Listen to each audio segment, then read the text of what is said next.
My wife pointed out that one of the things she loves about Amazon is you can look back at your purchases, and it's a really great reflection of what's going on in your life at the time based on what you're buying.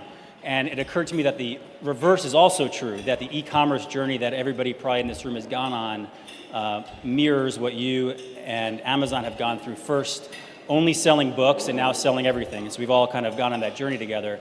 And I looked back at my purchase history, and in 2004, I bought exactly one thing on Amazon. It was a book.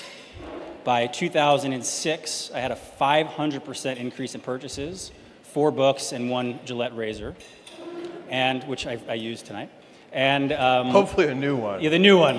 Yeah. And then by 2015, a year, we had just gotten married, moved into a home, got dogs. We bought everything for our dogs. We bought a TV, bought a snowblower, bought allergy medicine, peanut butter. I looked these things up, literally everything, 4 days a week ordering.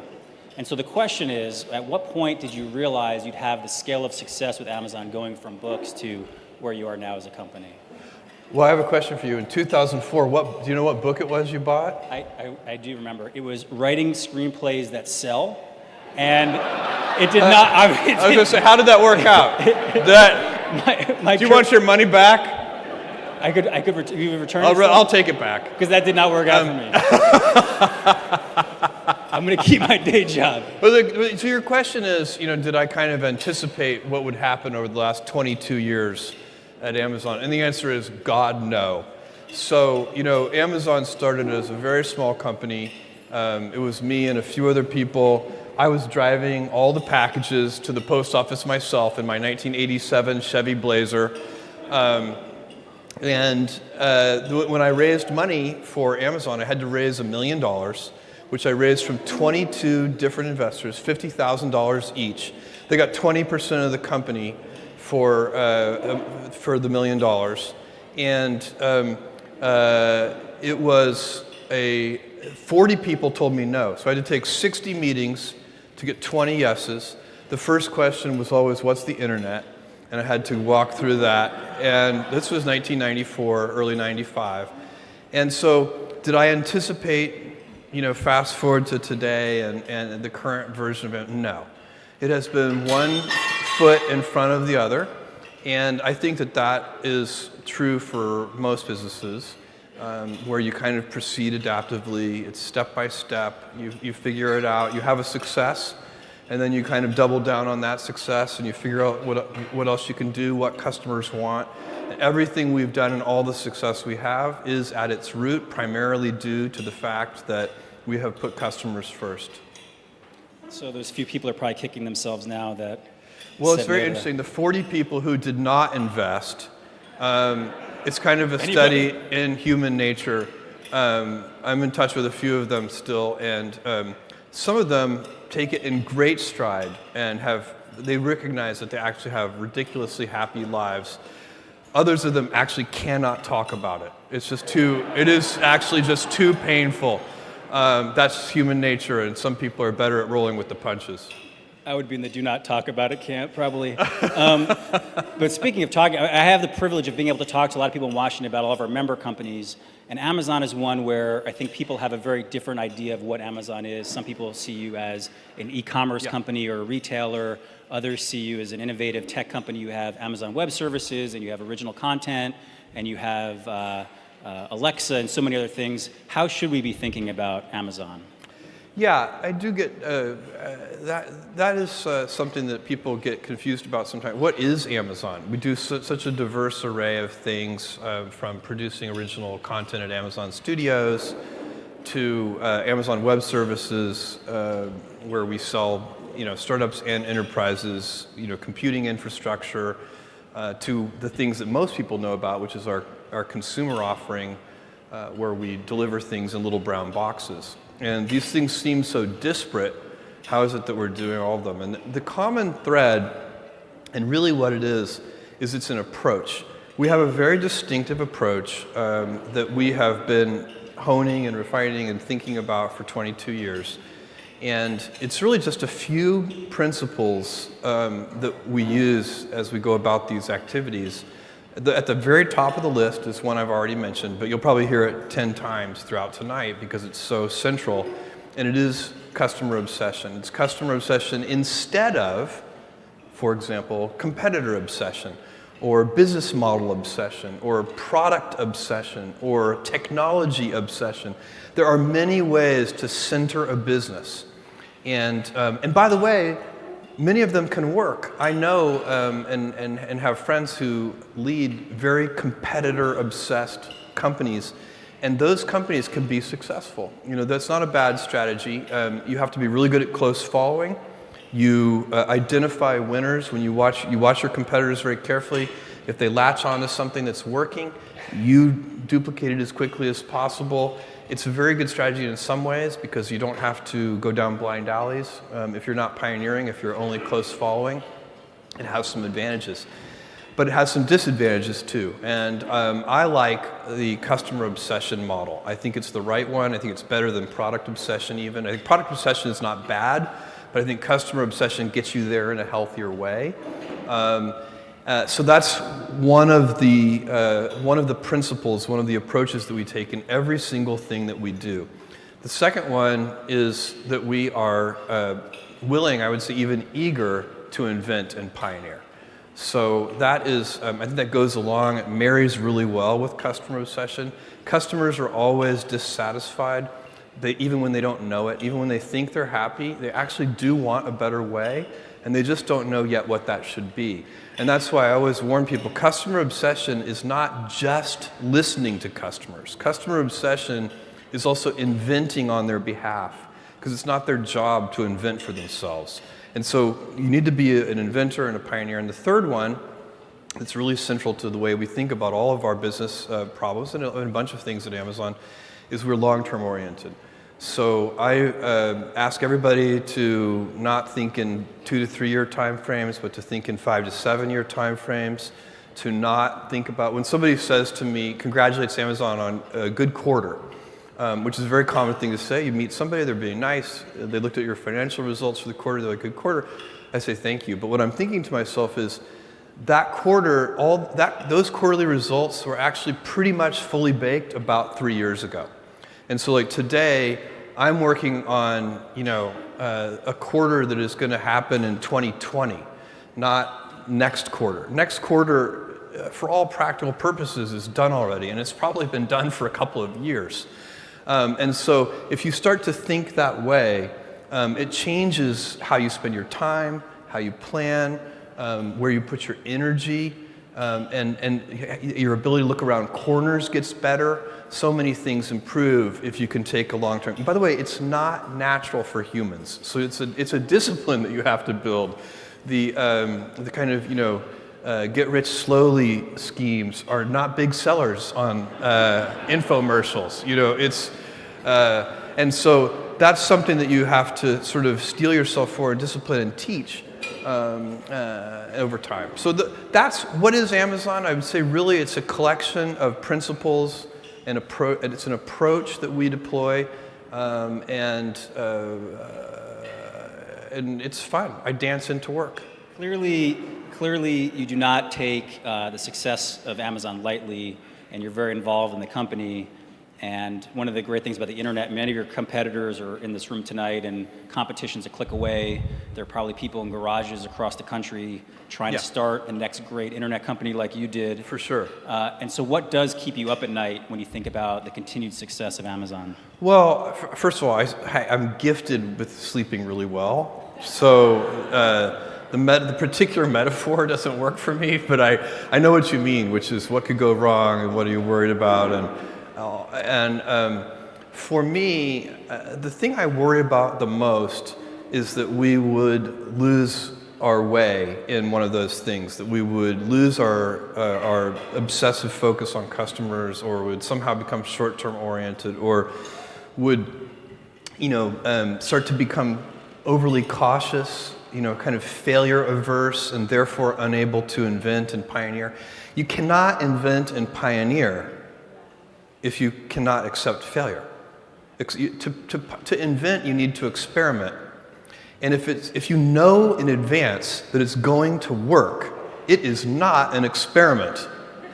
And so that's a very important thing. They are inseparable twins, failure and invention. And so You have to be willing to do that. And it's embarrassing to fail.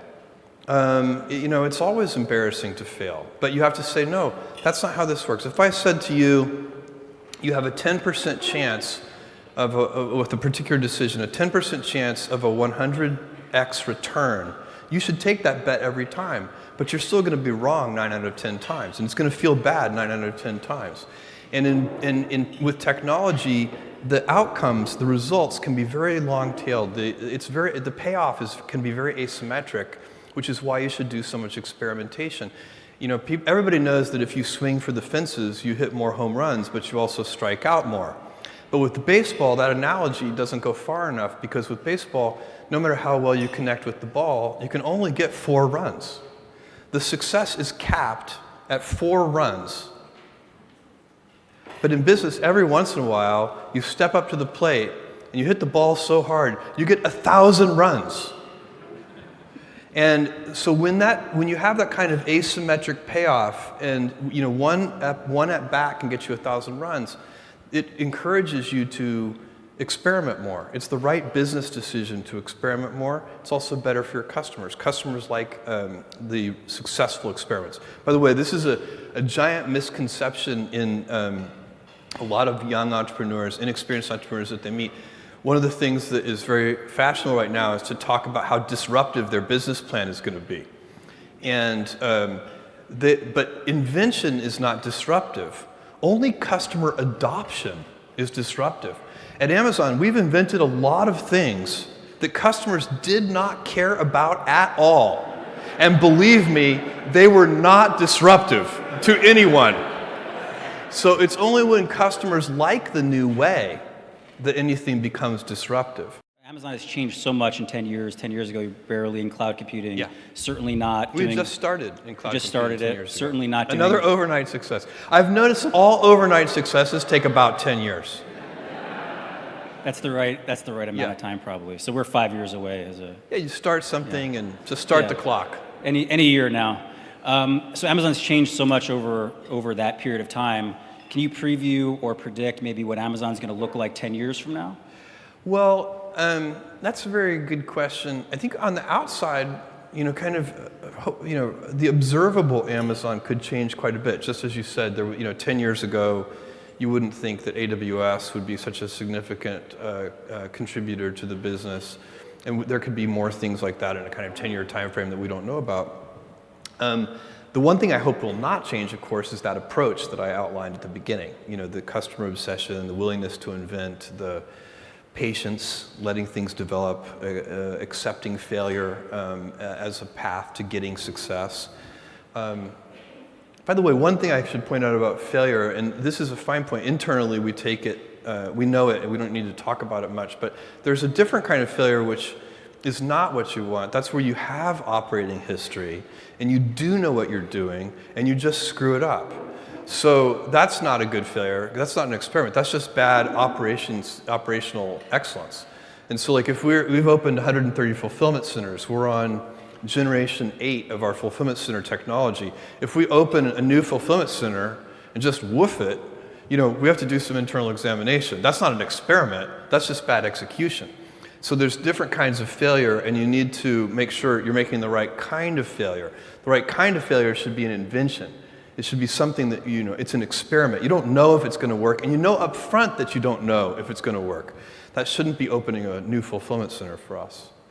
I'm not sure I answered your question. I got distracted by failure. That's okay. I've lived so comfortably with failure for so long that I revert there on a dime. It's an important distinction, though, between the two. It is. Yeah. So, but the things that will stay the same over 10 years, hopefully the approach will stay the same. And then the other thing I would advise any entrepreneur or large business or large organization, like a government organization, is you need to identify your big ideas. And there should only be 2 or 3 of them.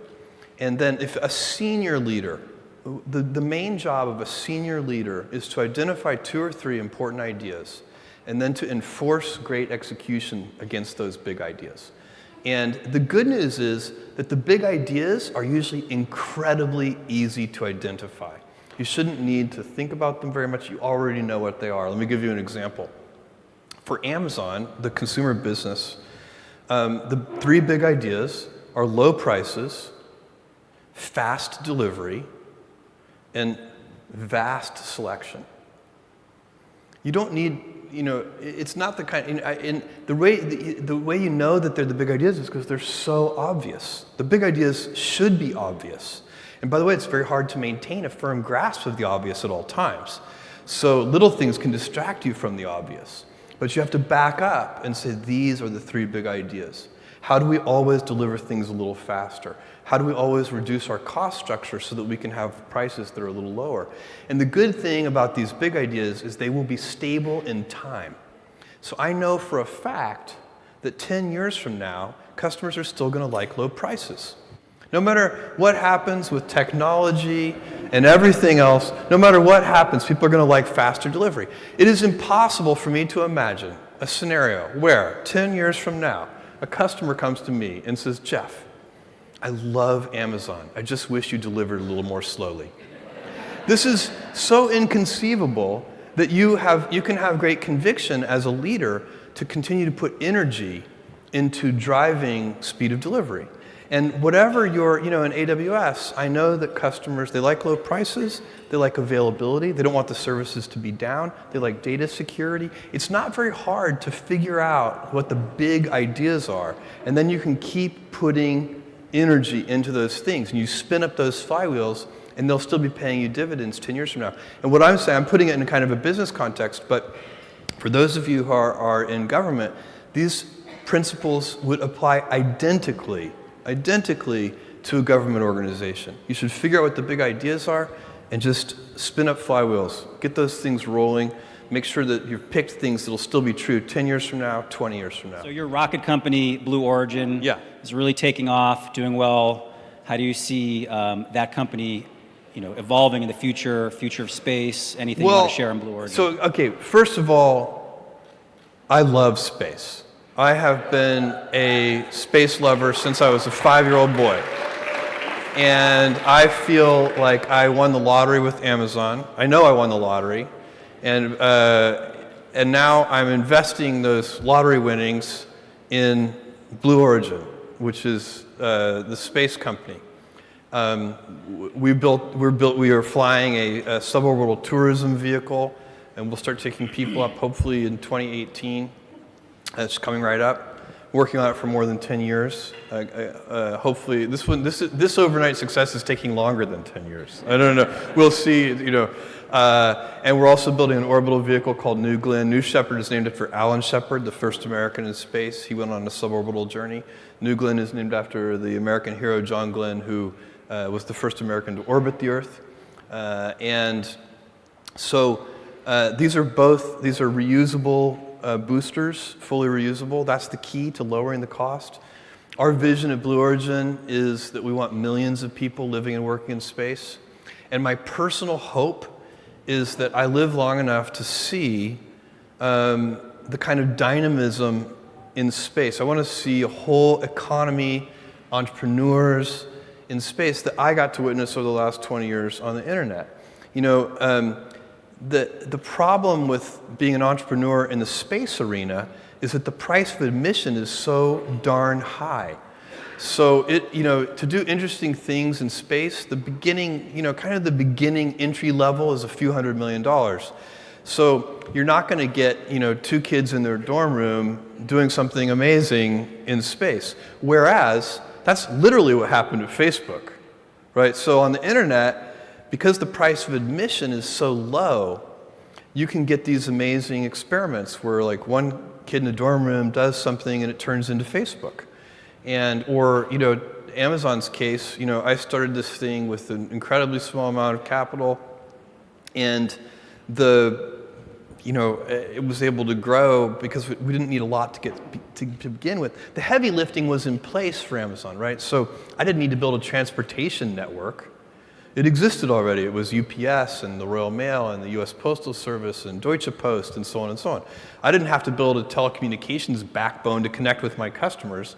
It was there. It was called the internet. And in fact, the internet was resting on top of the long-distance phone network at that time. You guys remember the dial-up modem? Some of you do. Some of you were too young to. Some of you should go to a museum and see a dial-up modem. What was that sound? And you made? yeah, and so I recently showed a group of youngsters a payphone. I came across one, and I was like, my God, guys, come over here. This may be the last one. You have to see it. So, you know, the point is that Amazon got to rest on top of, we didn't have to build a payment system. It already existed. It was called the credit card. Computers were already on every desk, thanks to, you know, Microsoft, IBM, and Apple. And, you know, but what were they being used for? To play games, not to buy things on Amazon. And so all that heavy lifting was in place. And I want to, you know, my greatest, I would have such a good feeling if I could be an 80-year-old guy and laying there thinking about my life, if I could say, look, there is now a bunch of entrepreneurs in space because I took my Amazon lottery winnings and built the heavy lifting infrastructure that does take billions of dollars in CapEx to lower the cost of access to space. That's how you get millions of people living and working. And by the way, we need that.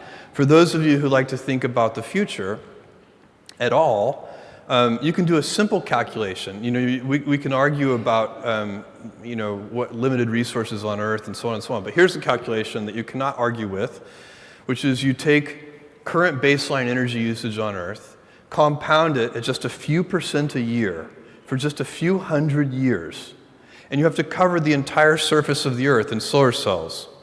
So we're going to have to decide, do we want a society of pioneering, invention, expansion, growth, or do we want a society of stasis? And personally, I believe, because the Earth is finite, and if you want a society of stasis, I think it's going to, first of all, I don't personally believe that stasis is even compatible with freedom. So I think for me, that's a big problem. Second of all, it's going to be dull. Stasis is going to be very dull. You don't want to live in the stasis world. And so, of course, we're going to continue to get more efficient, too. We have been. For hundreds of years, we've been getting more productive, more efficient. That trend is going to continue. But even so, we're going to want to use more energy per capita. And also, I don't want a stabilized population. I would love for there to be 1 trillion humans in the solar system. With 1 trillion humans, we would have 1,000 Einsteins and 1,000 Mozarts. It'd be an incredible civilization. Don't you want that dynamism? It'd be so much more interesting. This is for your great-great-great-grandchildren, but what kind of world do you want them to live in? I want them to live in that expansive world that is, you know, learning more about the universe and moving out throughout the solar system. So that we have to do it. And anyway, so it's fun to work on that. And you know, I won so many lotteries in my life. I have the best parents in the world. My mom, Jackie, and my dad, Mike. My mom had me when she was 17 in Albuquerque, New Mexico. She was still in high school. It was not cool. And she did an amazing job. My dad, Mike, is a Cuban immigrant who came here when he was 16 without his parents. Did an amazing job. So those are the things that are your little gifts in life. Sometimes you get, my greatest admiration, by the way, is withheld for those people, and I know several of them, who had terrible parents and still somehow made it through. That's hard. I had the opposite, so I got lucky. Well, thank you, Jeff. Let's have a round of applause for Jeff Bezos.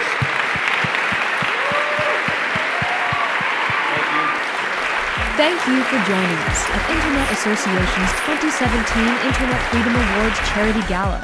Proceeds from this event will benefit STEM programming at After School All-Stars.